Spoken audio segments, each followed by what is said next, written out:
ದೇವರ ಅತಿ ಪರಿಶುದ್ಧವಾದ ನಾಮಕ್ಕೆ ಮಹಿಮೆ ಆಗಲಿ. ಕ್ರಿಸ್ತನ ಮೂಲಕವಾಗಿ ದೇವರ ಲೋಕಕ್ಕೆ ಮತ್ತೊಂದು ಹೊಸ ಮುಂಜಾನೆಯನ್ನು ದಯಪಾಲಿಸಿದ್ದಾರೆ. ಹಾಗಾಗಿ ನಾವು ದೇವರಿಗೆ ಕೃತಜ್ಞತ ಹೃದಯ ಉಳ್ಳವರಾಗಿರೋಣ. ಈ ದಿನದ ಧ್ಯಾನ ದೇವರ ವಾಕ್ಯವಾಗ ಯೆಶಾಯ ಪ್ರವಾದಿ 52ನೇ ಅಧ್ಯಾಯ 1ನೇ ವಾಕ್ಯದಿಂದ 4ನೇ ವಾಕ್ಯದವರೆಗೆ. ಚಿಯೋನೆ, ಎಚ್ಚರವಾಗು, ಎಚ್ಚರವಾಗು, ನಿನ್ನ ಬಲವನ್ನು ಹೊಂದಿಕೋ. ಯೆರೂಸಲೇಮೇ, ಪರಿಶುದ್ಧ ಪಟ್ಟಣವೇ, ನಿನ್ನ ಸೌಂದರ್ಯವಾದ ಉಡುಪನ್ನು ಧರಿಸಿಕೋ. ಏಕೆಂದರೆ ಇಂದಿನಿಂದ ಸುನ್ನತಿ ಇಲ್ಲದವರು ಅಶುದ್ಧರು ನಿನ್ನೊಳಗೆ ಬರುವುದಿಲ್ಲ. ಯೆರೂಸಲೇಮು, ಧೂಳನ್ನು ಜಾಡಿಸಿಕೋ, ಎದ್ದು ಕೂತುಕೋ. ಸೆರೆಯಾದ ಚಿಯೋನ್ ಪುತ್ರಿಯೇ, ನಿನ್ನ ಕುತ್ತಿಗೆಯ ಬಂಧಗಳನ್ನು ಬಿಚ್ಚಿಕೋ. ಏಕೆಂದರೆ ಯೆಹೋವನು ಹೀಗೆನ್ನುತ್ತಾನೆ, ನಿಮ್ಮನ್ನು ನೀವೇ ನಿಷ್ಫಲ ಮಾಡಿಕೊಂಡಿರಿ, ಹಣವಿಲ್ಲದೆ ನೀವು ವಿಮೋಚಿಸಲ್ಪಡುವಿರಿ. ಏಕೆಂದರೆ ಸಾರ್ವಭೌಮನಾದ ಯೆಹೋವನು ಹೀಗೆನ್ನುತ್ತಾನೆ, ನನ್ನ ಜನರು ಪೂರ್ವದಲ್ಲಿ ಇಳಿದುಕೊಳ್ಳುವುದಕ್ಕೆ ಈಜಿಪ್ಟಿಗೆ ಹೋದರು. ಅಸ್ಸೀರಿಯದವರು ಕಾರಣವಿಲ್ಲದೆ ಅವರನ್ನು ಹಿಂಸಿಸಿದರು. ದೇವರಿಗೆ ಸ್ತೋತ್ರ. Prophet Isaiah chapter 52 word 1-4. Word 1. Jerusalem, be strengthened great again, holy city of God.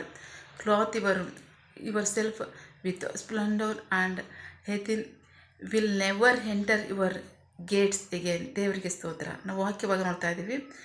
ಚಿಯೋನೆ, ಎಚ್ಚರವಾಗು, ಎಚ್ಚರವಾಗು, ನಿನ್ನ ಬಲವನ್ನು ಹೊಂದಿಕೋ.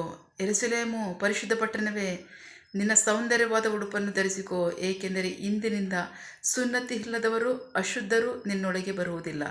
ದೇವರಿಗೆ ಸ್ತೋತ್ರ. ದೇವರು ಇಲ್ಲಿ ವಾಕ್ಯಭಾಗದಲ್ಲಿ ನೋಡುತ್ತಿದ್ದಾರೆ, ವಿಮೋಚನೆಯನ್ನು ನುಡಿತಿದ್ದಾರೆ. ಹಾಗಾದರೆ ಏನಾಗಿದೆ? ಇದುವರೆಗೂ ದಾಸತ್ವ ಇದೆ, ಗುಲಾಮತನ ಇದೆ, ಅಧೀನತೆ ಇದೆ.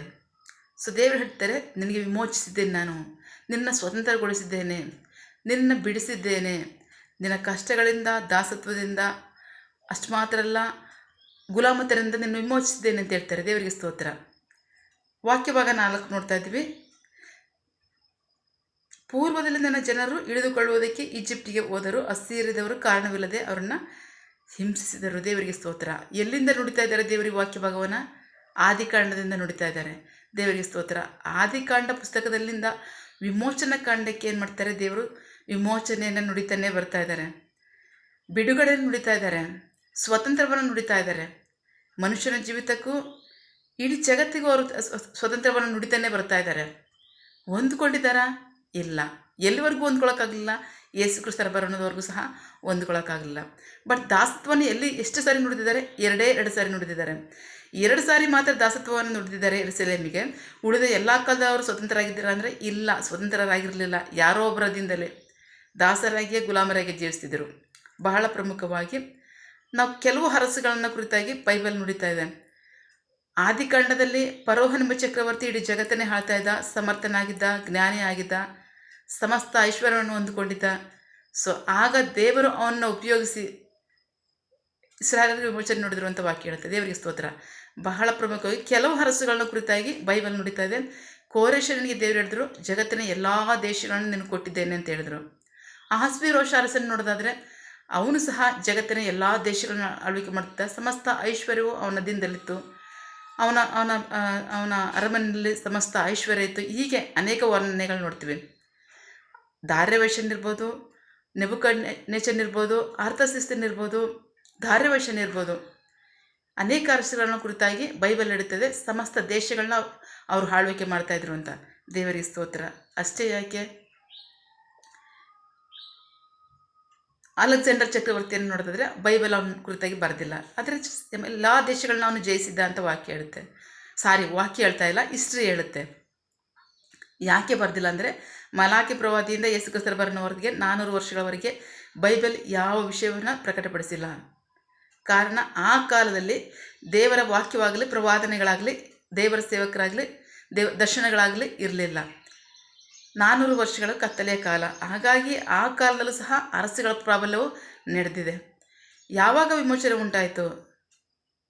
ದೇವರ ಸುವಾರ್ತೆ ಜಗತ್ತಿಗೆ ಹೊರಡ್ತು. ದೇವರಿಗೆ ಸ್ತೋತ್ರ. ಯೇಸು ಕ್ರಿಸ್ತರ ನಂತರ ಅಪೊಸ್ತಲರು ರಕ್ಷಣೆಯನ್ನು ಹೊಂದ್ಕೊಂಡವರು ಯೆರೂಸಲೇಮು, ಯೂದಾಯ, ಸಮರ್ಯ, ಭೂಲೋಕದ ಕಟ್ಟಕಡೆಗೆ ಹೋಗಿ ದೇವರ ವಾಕ್ಯವನ್ನು ಸಾರಿದ್ರು, ರಕ್ಷಣೆಯನ್ನು ಪ್ರಕಟಪಡಿಸಿದ್ರು. ಜನರು ರಕ್ಷಣೆಯನ್ನು ಹೊಂದ್ಕೊಂಡ್ರು. ಪ್ರಾರ್ಥಿಸುವ ಜನ ಜಗತ್ತನ್ನು ತುಂಬ ಹರಡಿದ್ರು. ಪ್ರಾರ್ಥಿಸುವ ಜನ ಜಗತ್ತನ್ನು ತುಂಬ ಉಟ್ಕೊಂಡಾಗ ದೇವರು ಜನಾಂಗಗಳನ್ನು, ದೇಶಗಳನ್ನು ವಿಮೋಚಿಸಿದರು, ರಕ್ಷಣೆಯನ್ನು ಕೊಟ್ಟರು. ಆದರೆ ಪ್ರಯತ್ನಗಳು ನಡೆದಿಲ್ವ? ಬೇಕಾದಷ್ಟು ಪ್ರಯತ್ನಗಳು ನಡೆದಿದೆ, ಬೇಕಾದಷ್ಟು ತ್ಯಾಗಗಳು ನಡೆದಿದೆ, ಬಲಿದಾನಗಳು ನಡೆದಿದೆ. ವಿಮೋಚನೆ ಹೊಂದ್ಕೊಳ್ಳೋಕ್ಕೆ ಮನುಷ್ಯರಿಂದ ಆಯ್ತು ಅಂದರೆ ಖಂಡಿತ ಆಗಲಿಲ್ಲ.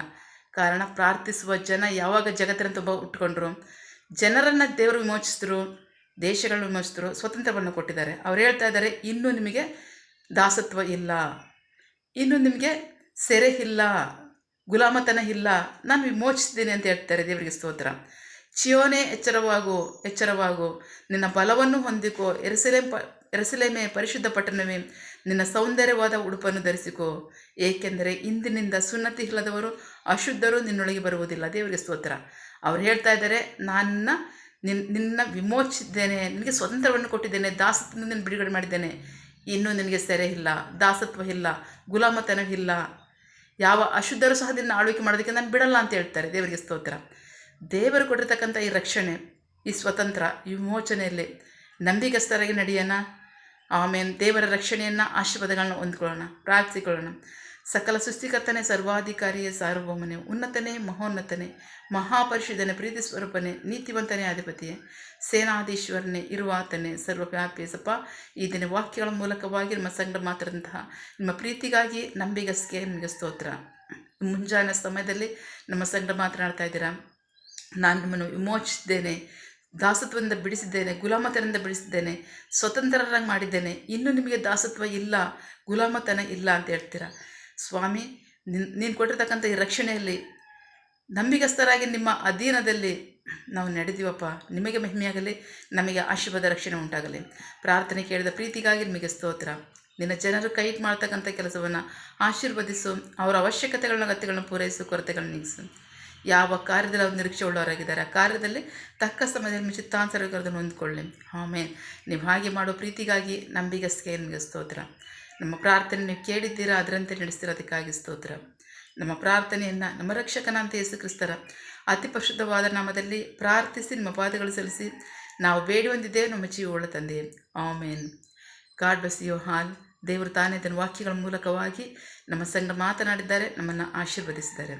ಆಮೇನ್. All the best.